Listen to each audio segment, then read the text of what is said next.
नमस्कार, आप देख रहे हैं कंज्यूमर अड्डा और आपके साथ मैं हूं विपिन भाटा। आपका बहुत बहुत स्वागत है। और आज हम बात करेंगे पोस्ट दिवाली डिटॉक्स की। जी हाँ, क्योंकि दिवाली पर जमकर खाया। इस बार तो 2-1 साल बाद ऐसा मौका आया था कि फिर हम पीछे क्यों रहते, खुल के दिवाली मना रहे थे, पैंडेमिक की साए से दूर दिवाली मना रहे थे और ये सब तो होना ही था। तो इसमें कोई शक की बात नहीं है कि जमकर एंजॉय किया होगा, जमकर खाया पिया होगा। लेकिन देखिए जनाब, ये शरीर है और इसका ख्याल रखना पड़ता है। तो दिवाली हो गई, कोई बात नहीं, मज़े कर लिए, लेकिन अब थोड़ा पोस्ट दिवाली डिटॉक्स भी ज़रूरी है। तो आज एक तो ये बातचीत करेंगे कि उसके लिए आप क्या कर सकते हो। दूसरा, ऋतु परिवर्तन भी हो रहा है, मौसम बदल रहा है। बहुत सारे लोगों को शिकायत हो रही है सर्दी, खांसी, जुकाम और हवा में जो इस वक्त है थोड़ा पॉल्यूशन की भी मात्रा, ठंड आती है तो बढ़ जाती है।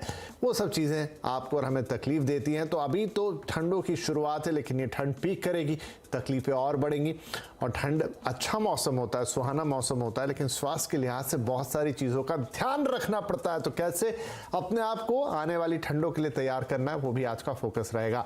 तो आज यही सारी बातें हम करने जा रहे हैं और उसके लिए हमारे साथ कुछ खास मेहमान जुड़ रहे हैं कार्यक्रम में। इंद्रप्रस्थ अपोलो हॉस्पिटल के consultant pulmonary and chest doctor Nikhil Modi, Maharashtra सरकार के आयुर्वेद संस्थान के डायरेक्टर डॉक्टर के.आर. कोहली और न्यूट्री वेलबींग की dietitian in chief Alka Gangwani. आप सभी का बहुत बहुत स्वागत है।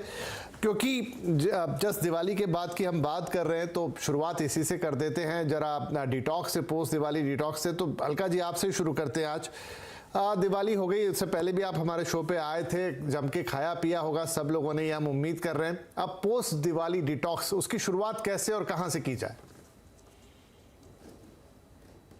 हाँ जी, दिवाली पे खूब खाया, खूब पार्टी किया और अब डिटॉक्स भी हमने डिटॉक्स के लिए डिटॉक्स भी किया। और अब जब आपने इतना खा लिया तो बॉडी का क्लेंजिंग तो इम्पॉर्टेंट है ही है। तो हमें अपनी डाइट को, अभी जो चेंजिंग वेदर भी हो रहा है, पोल्यूशन भी थोड़े लेवल ज़्यादा हैं, तो हमें इस तरह से रखना पड़ेगा कि हम ज़्यादा fruits, seasonal fruits and vegetables include करें। At least 4 to 5 servings of seasonal fruits and vegetables include करने चाहिए डाइट में। कलरफुल फ्रूट्स एंड वेजिटेबल्स में बहुत ज़्यादा फाइबर होता है, एंटीऑक्सीडेंट्स होते हैं और ये हमारी बॉडी में से टॉक्सिन्स को एलिमिनेट भी करते हैं और हमारी इम्यूनिटी को बूस्ट भी करते हैं। दूसरा, बहुत ज़्यादा हमें अपनी डाइट में लिक्विड्स का इंटेक इंक्रीज करना पड़ेगा, जैसे आप lemon water, coconut water, homemade soups, ये हमारी बॉडी में नेचुरली टॉक्सिन्स को रिमूव भी करते हैं। और जब हमारा हाइड्रेशन लेवल अच्छा रहता है तो हमारा हाथ इधर उधर और खाने की तरफ भी नहीं जाता, क्योंकि हम लोग फिल जो होता है, फुलनेस की फीलिंग रहती है बॉडी में। और तीसरा, हमें बहुत अच्छी तरह से अपनी डाइट में प्रोबायोटिक फूड्स इंक्लूड करने चाहिए। प्रोबायोटिक फूड्स होते हैं जो हमारे गट में गुड बैक्टीरियाज को इंक्लूड करते हैं, जैसे दही, छाछ, इडली, डोसा, उत्तपम, ये हमारी डाइट में गुड बैक्टीरियाज को प्रमोट करते हैं। और जब हमारी गट हेल्थ अच्छी होती है, हमारी इम्यूनिटी भी बहुत स्ट्रांग रहती है। और चेंजिंग वेदर है, थोड़ा सा स्टीम इनहेलेशन भी करेंगे तो हमारा नेसल पैसेज क्लियर रहता है, हमारी लंग्स भी बेटर परफॉर्म करती हैं, हमें ब्रीदिंग करने में भी मुश्किल नहीं रहता। और हैंडफुल ऑफ नट्स भी ज़रूर इंक्लूड करने चाहिए और स्प्राउट्स, बादाम, ये सब लेने से हमारे प्रोटीन इंटेक भी अच्छा रहता है और गुड फैट्स भी हमारे डाइट में रहते हैं।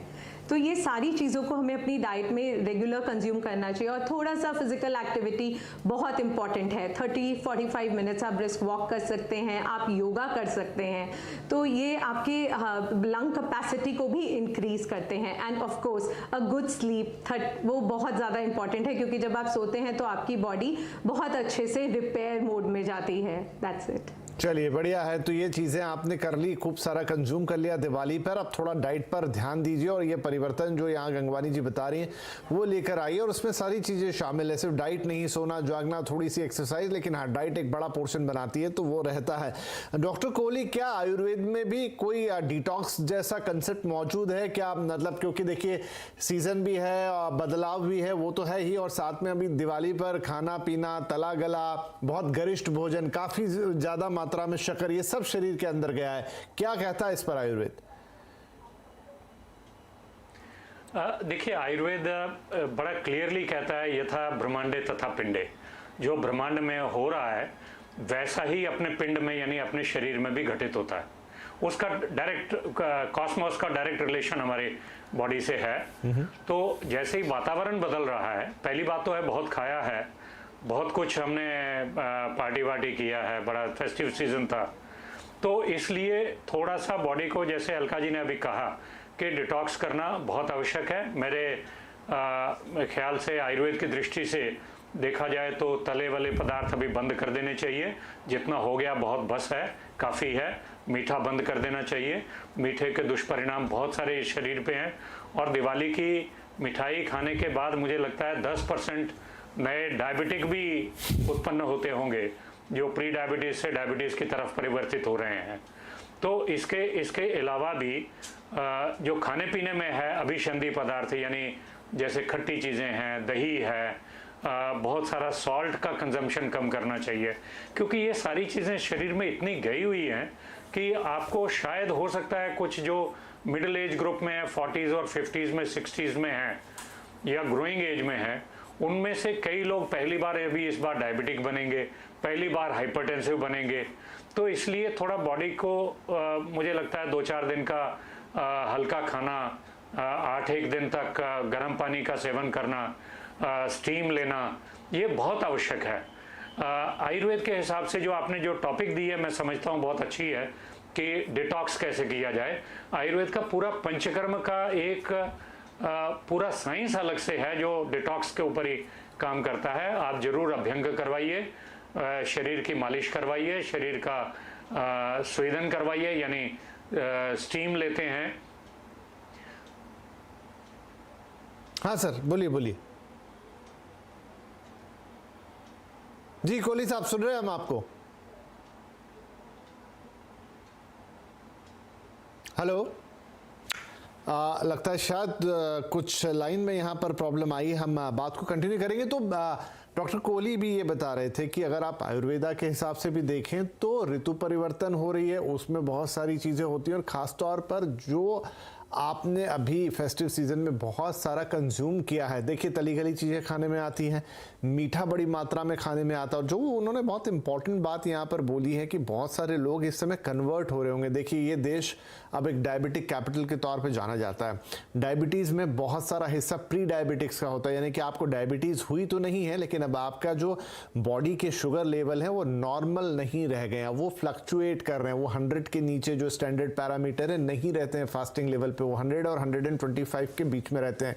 125 के ऊपर तो आप डिक्लेयर हो जाते हैं डायबिटिक, लेकिन अगर 100 और 125 के बीच में आपका फास्टिंग शुगर है तो आप प्री डायबिटिक कहलाते हो। वो कह रहे हैं बहुत सारे लोग जो कन्वर्ट होंगे, तो जितना लंबा आप इसको चला पाएं अपने प्री डायबिटिक फेस को, उतना अच्छा। उसके लिए क्या है कि चीज़ों को थोड़ा कंट्रोल करें। Doctor Kohli, you can continue please, आपकी आवाज़ बीच में छूट गई थी। जी, तो देखिए सर, बहुत सारी आयुर्वेद के विचार करने वाली बातें हैं। 6 ऋतुएं आयुर्वेद में बताई हुई हैं, शिशिर, वसंत, ग्रीष्म, वर्षा, शरद और हेमंत ऋतु। ये 6 ऋतुओं के बीच में जो एक ऋतु से दूसरी ऋतु में परिवर्तन होता है वो 14 दिन का काल है, उसको ऋतु संधि कहा जाता है। यानी आप जब शिशिर से वसंत ऋतु की तरफ जा रहे हैं तो 14 दिन का जो काल है उसको ऋतु संधि कहा है। उसमें बहुत ध्यान अपना रखना चाहिए। खाने पीने में आप केवल गर्म पानी का उपयोग करें, ज़्यादा ना खाएं, अध्यशन यानी खाए के ऊपर ना खाएं, तला हुआ ना खाएं, सॉल्टी चीज़ें नहीं खाएं, और इस प्रकार से पूरा परहेज करें। फ्रूट्स का इंक्लूजन ज़्यादा करें तो मुझे लगता है उससे बेनिफिट होगा। और ऋतु संधि का जो काल है, इस समय अगर आप अपनी सेहत का ध्यान रखते हैं तो सीजनल जो चेंज हो रहा है उसकी वजह से आपको ना सर्दी होगी ना खांसी होगी। और इसके साथ ही जैसे अभी के ये जो सीज़न चल रही है, दिवाली जिस सीज़न में आती है, तो मैं ये समझता हूँ ये अभी शरद और हेमंत का एक ऋतु संधि का काल है, जब सर्दी थोड़ी सी नॉर्थ इंडिया में बढ़ने लगी है, हल्की सी सर्दी आने लगी है। हालांकि मुंबई में तो हम लोगों को सर्दी कभी होती ही नहीं है, तो भी ऋतुएं तो वैसे ही हैं। तो इन ऋतुओं के हिसाब से अगर देखा जाए तो शरद और हेमंत का अभी ये ऋतु संधि काल है। इसमें आपने बहुत सारा दिवाली फेस्टिविटीज़ की वजह से बहुत ज़्यादा कुछ खाया हुआ है। दही का सेवन न करें, खट्टी चीज़ों का सेवन न करें, तली हुई चीज़ों का सेवन न करें, और खाना आवश्यकता से थोड़ा कम खाएं। जी। तो यानी अपने शरीर को हल्का रखें तो आप ज़्यादा एनर्जेटिक रहेंगे और ज़्यादा अच्छा रहेगा। चलिए, तो दोनों ही हमारे एक्सपर्ट बता रहे हैं कि थोड़ा सा अब वक्त आ गया है कि बॉडी को लाइट रखा जाए, थोड़ा कम खाया जाए, फ्रूट्स, वेजिटेबल, इस तरह की हल्की चीज़ों पर आप थोड़ा शिफ्ट हो और अपने शरीर को थोड़ा लाइट रखिए और यही आपकी प्रिपरेशन हो जाएगी अगले मौसम में जाने की। डॉक्टर निखिल मोदी भी हमारे साथ जुड़ गए। डॉक्टर साहब, बहुत स्वागत है आपका। और देखिए, हम बात कर रहे हैं थोड़ी सी डिटॉक्स की, उस पर काफ़ी चर्चा हो गई और एक ऋतु परिवर्तन की भी। अब देखिए, यहाँ से जब आगे बढ़ते हैं, खासतौर पर नॉर्थ इंडिया की बात करूँ तो एयर में पॉल्यूशन कंटेंट भी काफ़ी बढ़ जाता है। सिर्फ हम दिल्ली की कई बार बात करते हैं, लेकिन दूसरे शहरों की भी हालत अच्छी नहीं होती है। ये किस हद तक हमारी बॉडी को इम्पैक्ट करता है? जी, जैसे कि मौसम अब बदल रहा है, शीतलहर आ रही है, तो इस टाइम पे जो है स्मॉग, ये सिर्फ दिल्ली की हम बात ना करें तो पूरे नॉर्थ इंडिया में ही एकदम टेम्परेचर डाउन जाने की वजह से स्मॉग इकट्ठी होने लग जाती है, जिससे जो धुआं एक्यूमुलेट होता है जो काफ़ी हानि पहुंचा सकता है हमारे शरीर को। जिसमें शुरू में जो हमें दिक्कतें दिखनी शुरू होती हैं, आंखों में पानी आना, आंखों में खुजली होना, नाक बहनी शुरू हो जाना, नाक बंद होना, गले में कांस्टेंट खराश रहती है, फिर खांसी और सांस की दिक्कतें भी बढ़ जाती हैं। पहले शुरू में हम देखा करते थे जिनको सांस की पहले से दिक्कत है उन लोगों को ज़्यादा प्रॉब्लम आती है, पर आजकल जो हमने नोट करना शुरू किया है, जिनको पहले कभी सांस की दिक्कत ना भी रहे, जैसे ही मौसम बदलता है उन लोगों को भी सांस में दिक्कत आने शुरू हो जाती है। तो अब ये टाइम आ गया है। 2 साल कोविड में हमने एक चीज़ सीखी है कि मास्क लगा के बाहर निकलें। ये पॉल्यूशन से बचने में भी हमारी हेल्प करता है मास्क। तो अगर हम उसको ध्यान रखेंगे तो इस पॉल्यूशन और ये स्मॉग से जो एकदम नुकसान आता है इस मौसम में, उससे हम अपने आप को बचा सकते हैं। राइट, तो ये यहाँ पर कुछ चीज़ें हैं जिनका आपको ध्यान रखना है। अब देखिए, सारी चीज़ें मिली जुली हैं। आपने एक त्यौहार मना लिया, उसमें बहुत खान पान हो गया, अब ऋतु परिवर्तित हो रही है, उस हिसाब से अपने आप को चेंज करना है और साथ में ये जो पोल्यूशन वाला पॉइंट जुड़ जाता है, इससे अपने आप को बचा के रखना है। अलका जी, अब अगर हम थोड़ा यहाँ से आगे बढ़ें कि अब अपने आप को सर्दियों के पॉइंट ऑफ व्यू से हमें तैयार करना है, किस तरह की चीज़ों को धीरे धीरे हमें अपने खाने में बढ़ाना होगा? हाँ जी, वही हम बात करते हैं। अभी जैसे दिल्ली में भी पोल्यूशन लेवल्स थोड़े ज़्यादा हैं पोस्ट दिवाली, AQI लेवल भी बढ़ जाता है और स्मोक जो ये पोल्यूशन होता है, इससे कई लोगों को ब्रीदिंग प्रॉब्लम जिनको पहले रहती हैं उनको तो और ज़्यादा हो जाती हैं। और जो भी डॉक्टर साहब ने बोला, आंखों में पानी आना, गले में खराश होना, नोज़ ब्लॉक होना, ये सब भी शुरू हो जाता है। तो इसके लिए हमें अपनी, देखिए, इम्यूनिटी जो हमारी होती है वो नेचुरली अंदर से ही होती है। कोई एक मैजिक पिल या कोई नीडल तो है नहीं, कोई इंजेक्शन भी नहीं है जो हमारी इम्यूनिटी को नेचुरली बूस्ट कर दे। एक हेल्दी डाइट और लाइफस्टाइल हमारी इम्यूनिटी को बहुत हेल्प कर सकता है बूस्ट करने के लिए। इसके लिए बेस्ट है कि हम अपनी डाइट में colourful fruits and vegetables include करें। एटलीस्ट 4 to 5 सर्विंग्स लेनी चाहिए। और विटामिन सी से रिच फ्रूट्स जैसे आंवला, पपाया, मौसमी, जो भी सीजनल फ्रूट्स हैं वो हम अपनी डाइट में इंक्लूड करें, क्योंकि ये नेचुरली हमारे डिफेंस मैकेनिज्म को स्ट्रॉन्ग करता है। और जो हमारी 80% इम्यूनिटी तो आती ही हमारी गट हेल्थ से है। तो आपका डाइजेस्टिव सिस्टम स्ट्रॉन्ग हो, इसके लिए हमें ऐसा खाना खाना चाहिए जिससे हमारे गुड बैक्टीरियाज हमारी गट में स्ट्रॉन्ग हो। पैकेज्ड और प्रोसेस्ड फूड बिल्कुल ना सेवन करिए, इनमें बहुत ज़्यादा सॉल्ट एंड शुगर रहता है। और आप natural fermented food, sprouts, idli, dhokla, ये सारी चीज़ें अपनी डाइट में मैक्सिमम इंक्लूड करिए ताकि आपकी गट हेल्थ स्ट्रॉन्ग रहे। और हाइड्रेशन लेवल्स भी पूरा मेंटेन करिए। सूप्स इंक्लूड करिए, नारियल पानी, लेमन वाटर, ये भी सब लेने से हमारी सिस्टम बहुत स्ट्रॉन्ग रहता है। और स्टीम इनहेलेशन ज़रूर करिए, इससे नेज़ल पैसेज भी क्लियर रहता है और हमें सांस लेने में भी बहुत कोई कठिनाई नहीं रहती। और जिन लोगों को थ्रोट में प्रॉब्लम है, इचिंग रहती है, उन्हें ज़रूर नमक पानी से गरारे करने चाहिए।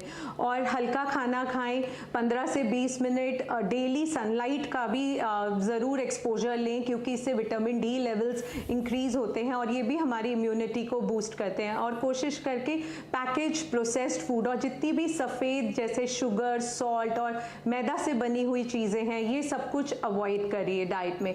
और फिजिकल एक्टिविटी ज़रूर इंक्लूड करिए। अगर योगा कर सकते हैं, प्राणायाम इंक्लूड कर सकते हैं, तो ये भी हमारी ब्रीदिंग कैपेसिटी को और लंग कैपेसिटी को इंक्रीज़ करते हैं और पोल्यूशन के साइड इफ़ेक्ट्स इससे बहुत कम रहते हैं। और हमारी किचन में कुछ ऐसी नेचुरल चीज़ें भी हैं जो हमारी इम्यूनिटी को बूस्ट करती हैं। जिंजर, अदरक, लहसुन और जिसे हम हल्दी बोलते हैं, ये बहुत एंटी इन्फ्लेमेटरी होते हैं। तो आप इन्हें अपने वेजिटेबल्स में, अपनी सब्जियों में हल्दी वाला दूध और जिंजर टर्मरिक टी, इस तरह की चीज़ों का सेवन करने से भी हमारी नेचुरल इम्यूनिटी बूस्ट होती है। ये जी। सब कुछ मैक्सिमम करने से हम वैसे स्ट्रांग रहेंगे। बिल्कुल। तो थोड़ा क्योंकि इम्यूनिटी में आयुर्वेदा के बारे में काफ़ी आयुर्वेदा में काफ़ी कहा गया है इसके बारे में, और अक्सर हमारी डॉक्टर कोहली आपसे बातचीत होती रही है जब हम पीक ऑफ पेंडेमिक थे तब भी और अब भी। किस तरीके से हम अपनी इम्यूनिटी को और बेहतर कर सकते हैं? कोई क्रियाएं, कोई कर्म और कोई सेवन, या जैसे हम उस समय बात करते थे गिलोय का सेवन और तमाम दूसरे आंवला जूस का सेवन, क्या वो अभी भी कंटिन्यू किया जा सकता है? बिल्कुल बिल्कुल। देखिए, सबसे बड़ी बात है कि जो आयुष मिनिस्ट्री का गाइडलाइंस आई थी कोविड के लिए, उन्होंने कहा था नाक में तेल जरूर डालिए, वो थोड़ा सा वायरस को दूर रखेगा, इन्फेक्शन होने से कम रहेगा, क्योंकि नासा को रेस्पिरेटरी सिस्टम का प्रवेश द्वार कहा गया है। नासा और थ्रोट, मतलब नाक और थ्रोट दोनों का ध्यान रखना है। वैसे देखा जाए तो अणुतेल नस्य, यानी अणुतेल आपको किसी भी आयुर्वेदिक स्टोर पे मिल जाएगा। सुबह शाम 2-2 ड्रॉप अगर दोनों नॉस्ट्रिल्स में डालें तो आपको रेस्पिरेटरी प्रॉब्लम्स और चोकिंग, नेजल चोकिंग है या थ्रोट का प्रॉब्लम्स है, वो कम हो जाएगा, या नहीं अगर नहीं है तो शायद उससे बचाव भी कर सकेंगे। आपको गार्गल्स करने हैं, त्रिफला के काढ़े के आप काढ़ा बनाइए त्रिफला का, उसके गार्गल्स करिए सुबह और शाम। मुझे लगता है उससे भी बचाव बहुत सारा होगा।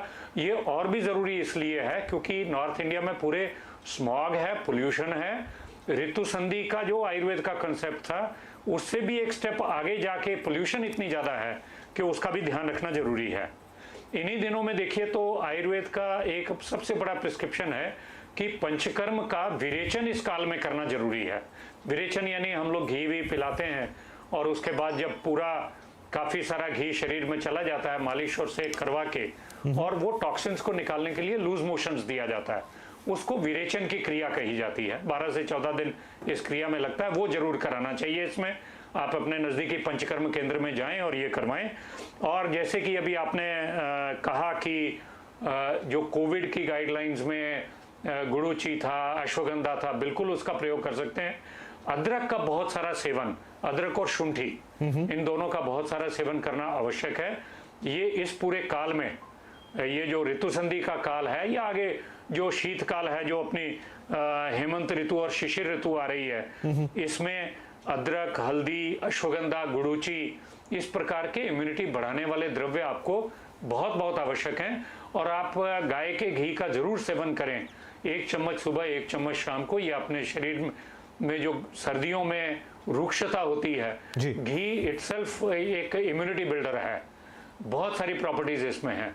तो घी को वैसे तो आयुर्वेद में कहते हैं कि संस्कारित घी हो तो और भी अच्छा है, लेकिन गाय के घी में अपने ही इतने गुण हैं कि वो अपने आप में भी इम्यूनिटी बढ़ाने वाला है। 1-1, 2-2 चम्मच सुबह शाम जरूर लें। नाक, दोनों नाक में आप अणुतेल का नस्य करें, गुड़ूची, अश्वगंधा का सेवन करते रहें, स्टीम इनहेलेशन करते रहें, अपने ट्रैक्स को खुला रखें और रेस्पिरेटरी ट्रैक्स को और गार्गल्स वगैरह आप जरूर करते रहें। जी बिल्कुल, छोटी छोटी बातें, लेकिन अगर इनका ख्याल रखेंगे तो न सिर्फ ये सर्दी, बाकी आने वाला और साल भी आपके बेहतर होंगे। एक छोटा ब्रेक ले लेते हैं, ब्रेक के बाद फिर हम डॉक्टर मोदी से पूछेंगे कि वो कौन से लोग हैं, किस एज ग्रुप के या फिर पर्टिकुलर डिजीजेस के साथ, जिन्हें अब थोड़ा सर्दी में ज्यादा अटेंटिव रहने की जरूरत होगी। छोटा सा ब्रेक, बातचीत जारी रहेगी।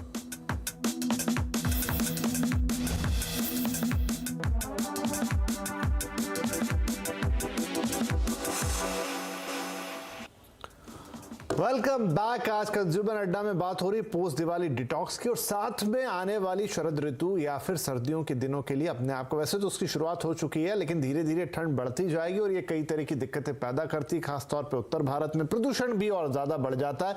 तब आप कैसे अपने आप को, अपने शरीर को तैयार रखेंगे? ब्रेक से पहले काफी सारी बातचीत हुई, अब बातचीत को थोड़ा और आगे बढ़ाते हैं।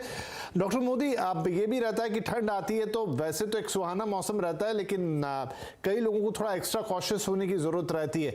तो अब जब ये ठंड जैसे जैसे आगे बढ़ेगी और फिर पोल्यूशन और तमाम चीज़ें, कौन से वो एज ग्रुप्स कह लीजिए, कौन से वो पर्टिकुलर डिसीज़ वाले लोग हैं, या किसी को हार्ट का प्रॉब्लम है, किसी को ब्लड प्रेशर का प्रॉब्लम है, किसी को डायबिटीज़ का प्रॉब्लम है, कौन सा वो ग्रुप होगा जिन्हें ज़्यादा थोड़ा इस मौसम में कॉशियस रहना होगा? देखिए, अगर हम बात करें तो ये जो सर्दियां जैसे ही आती हैं तो जितने भी सांस की बीमारी के मरीज हैं, चाहे वो बच्चे हों जिनको अस्थमा हो सकता है, एलर्जी हो सकती है, या ज्यादा एज वाले हों जिनमें सीओपीडी जैसी बीमारी भी हम देखते हैं, जिनको भी सांस की दिक्कत है अचानक से बढ़ जाती है। ऑलरेडी अगर हम देखें तो आजकल ओपीडी में हमारे पास ऐसे मरीज जिनको सांस की दिक्कत है वो ज्यादा आने लग गए हैं। पर ये जो पोल्यूशन है इससे मार किसी भी एज ग्रुप को हो सकती है, और बाकी जो बीमारियां हैं जैसे हार्ट की बीमारी हो या किसी को किडनी, लिवर या कोई और बीमारी हो, उन लोगों में भी इन्फेक्शन जल्दी पकड़ सकता है। निमोनिया होने के चांसेस, फ्लू जो ज्यादा सीवियर हो उसके होने के चांसेस हो सकते हैं, क्योंकि इम्यूनिटी उनकी पहले ही डाउन होती है, और जैसे ही ये इस मौसम के चेंजिंग मौसम में वो इन्फेक्शन पकड़ते हैं तो वो जल्दी बिगड़ जाता है। तो सावधानी हर तरह के मरीजों को बरतनी चाहिए। हाँ, पर जिनको सांस की प्रॉब्लम पहले से है उनमें सबसे ज्यादा प्रॉब्लम आने के चांस होते हैं। तो डॉक्टर साहब, मतलब अगर मान लीजिए आपको किसी तरह की दिक्कत हो रही है, कहाँ तक आप उसे खुद मैनेज करेंगे और कहाँ फिर हमें आपके पास आना चाहिए? देखिए, अगर हल्का फुल्का जैसे मैंने कहा नजला जुकाम है, खराश हो रही है, गले में हल्की फुल्की खांसी है, तो तब तक तो जैसे कि अलका जी ने भी बताया और डॉक्टर साहब ने भी बताया कि हम घरेलू नुस्खे जिसमें good amount of citrus food और ये multiple green leafy vegetables, colourful fruits, ये सारे तो इम्यूनिटी हमारी बढ़ाएंगे ही ताकि वो चीजें बढ़े ना। साथ ही साथ अदरक, शहद और इनका सेवन नमक के गुनगुने पानी कि हल्के फुल्के सिम्टम्स कंट्रोल कर सकते हैं। आंखों में बार बार पानी का छींटा मारे जिससे वो खुजली और वो जो इरिटेशन है वो कम हो जाए। पर खांसी ज्यादा बढ़ गई है, अगर आपको बुखार आने लग जाए, सांस में दिक्कत आप महसूस करने लग जाएं, तो आप वेट मत करिए, डॉक्टर को फटाफट दिखाइए और टाइम से इसका इलाज कराइए, इससे पहले ये ज्यादा बिगड़ जाए। ये बड़ा इंपॉर्टेंट होता है। कई लोग थोड़ा सा खींच लेते हैं और बाद में थोड़ी प्रॉब्लम बढ़ जाती है इन दिनों, और फिर बात है कि आप हैवी मेडिकेशन पे जाएं, एंटीबायोटिक्स लें, उसकी नौबत नहीं आनी चाहिए। तो अच्छा है खुद सेल्फ मेडिकेशन, या मतलब कहते हैं कि थोड़ी सी अपने ही लेवल पे आप उसे ठीक करें, लेकिन ऐसा भी ना हो कि आप बिल्कुल अवॉइड ही कर दें कि आप डॉक्टर को ना दिखाएं। बैलेंस अप्रोच जरूरी है।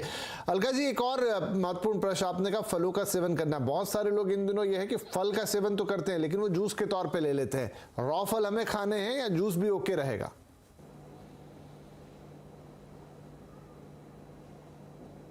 अलका जी। हाँ जी। अच्छा, शायद आप तक मेरी आवाज नहीं पहुंची। मैं कह रहा था कि आपने फलों का जिक्र किया, डॉक्टर साहब ने भी जिक्र किया, रॉ फल हमें खाने हैं या हम जूसेस भी ले सकते हैं? क्योंकि इन दिनों काफी लोग जूस प्रेफर कर जाते हैं, वो नेचुरल जूस ही होता है, लेकिन रॉ फल खाना ज्यादा बेहतर होगा या जूस भी इट्स फाइन? देखिए, रॉ फ्रूट्स तो हमेशा ही खाना बहुत बेहतर होते हैं, क्योंकि एक तो उसमें फाइबर बहुत ज़्यादा होता है और ये आपकी ब्लड शुगर लेवल्स को एकदम स्पाइक नहीं करते। बट अगर आपको जूसेस लेने हैं तो आप वेजिटेबल जूस ले सकते हैं, जैसे कैरेट, बीटरूट, चुकंदर, गाजर, आंवला और खीरा या लौकी, कोई भी ऐसी चीज़ें डाल के वेजिटेबल जूसेस का सेवन करना बेहतर है। और फ्रूट्स हमें होल फ्रूट की तरह ही खाना चाहिए। और स्पेशली जो चेंजिंग वेदर है, तो आप अगर आंवला और गाजर, बीटरूट, इनमें बहुत ज़्यादा विटामिन ए और विटामिन सी होता है, और अगर आप डायरेक्ट नहीं खा सकते तो इनके बहुत सारे वेज हैं। आप सूप के फॉर्म में ले सकते हैं, आप सब्जियों के सैलेड्स में ले सकते हैं, आप अपनी राइस में, फ्राइड राइस में बहुत सारी वेजिटेबल्स डाल सकते हैं।